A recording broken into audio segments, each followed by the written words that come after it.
Ego destroys love but humility rebuilds it. இதை இந்த படம் சொல்லி கொடுத்துருக்கோம். எவர்கிரீன் மூவிஸ் ஆஃப் தளபதி சீரியஸில் பார்ட் 5 நம்ம பார்க்க போகிற படம் என்ன அப்படின்னு பார்த்தீங்கன்னா, அதுக்கு முன்னாடி இந்த மாதிரி எக்கச்சக்க மூவி ரெக்கமெண்டேஷன் நீங்கள் மிஸ் பண்ணாமல் பார்க்கணும், மறக்காம நம்மள ஃபாலோ பண்ணிக்கோங்க. So yes, we going to see about Kushi. நிறைய பேருக்கு இந்த படம் ஃபேவரட் அப்படின்னே தெரியும். பிகாஸ் இந்த படம் ஃபுல்லாக அவ்வளோ எனர்ஜெட்டிக்காக, அவ்வளோ ஒரு மாதிரி பிளாஸ்டாக இருக்கும் அப்படின்னே சொல்லலாம்.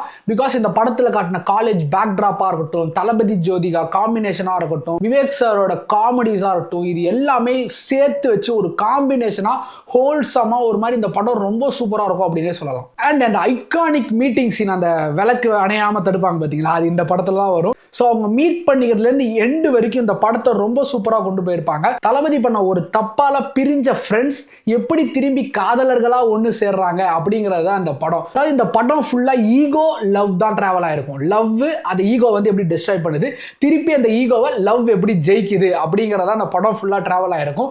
அதே மாதிரி மேட் ஃபார் ஈச் அதர் அப்படின்னு சொல்லுவாங்க தெரியுமா, உண்மையிலேயே இவங்க மேட் ஃபார் ஈச் அதர் அப்படின்னு இந்த படத்தோட ஸ்டார்டிங்ல ஒரு சூப்பரான சீன் மூலமா சொல்லியிருப்பாங்க. அண்ட் இந்த படத்தோட கிளைமேக்ஸ் அவ்வளோ ஹார்ட் டச்சிங்காக, அவ்வளோ எமோஷனலாக சூப்பராக இருக்கும் அப்படின்னு சொல்லலாம். அண்ட் இந்த படத்தோட காமெடி, விவேக் சார் சூப்பராக இந்த படத்தோட காமெடியை டேக் ஆஃப் பண்ணி கொண்டு போயிருப்பாரு. இந்த காமெடிஸ்லாம் நீங்கள் எப்போ எந்த டைம்ல பார்த்தாலும் அவ்வளோ சூப்பராக, அவ்வளோ சிரிக்கும்படியாக இருக்கும் அப்படின்னு சொல்லலாம். தளபதி அண்ட் ஜோதிகா மேம் பெர்ஃபார்மன்ஸ் அவ்வளோ பியூட்டிஃபுல்லாக, அவ்வளோ ரொமான்டிக்காக இருக்கும் அப்படின்னே சொல்லலாம்.